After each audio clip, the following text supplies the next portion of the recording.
Lu tahu gak, tanda-tanda sebuah negara akan mengalami kehancuran menurut hadis Nabi Muhammad, dan itu sudah terjadi di negara Indonesia. Yang pertama, negara hidup dari pajak yang menindas. Itu terjadi ketika negara tidak punya penghasilan produktif, maka rakyatlah yang akan dikuras habis-habisan. Biasanya mereka akan menggunakan instrumen perpajakan, dan itu terjadi di negara kita hari ini. Semua hampir bisa kena pajak, yang sudah pasti akan menyengsarakan rakyat. Nabi Muhammad bersabda, pemimpin yang mengambil harta rakyat tanpa hak akan menemui Allah dalam keadaan Allah murka padanya. Hadis riwayat Ahmad. Lalu yang kedua, hukum tajam ke bawah dan tumpul ke atas. Ini terjadi banyak sekali.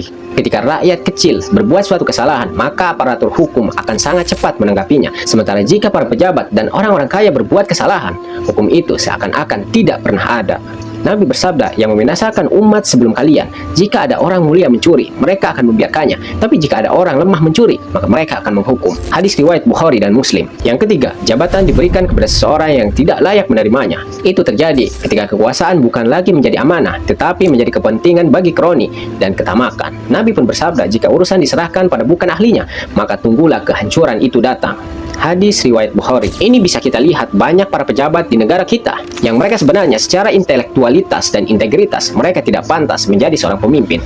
Namun karena mereka punya dinasti, punya kroni, akhirnya meskipun mereka tidak pantas, mereka masih bisa menjadi seorang pemimpin. Lalu yang keempat, rakyat yang bungkam melihat seorang penguasa zalim. Ketika kita diam atas kezaliman seorang pemimpin, maka itu akan mendatangkan azab secara kolektif.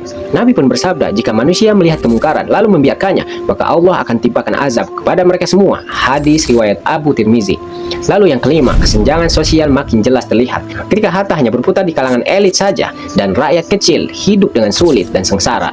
Nabi bersabda, tidaklah suatu kaum menahan zakat mereka kecuali Allah menahan turunnya hujan dari langit. Hadis riwayat Ibnu Majah.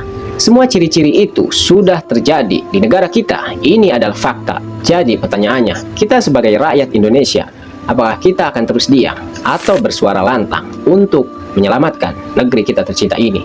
Pilihan ada di tangan Anda. Paham?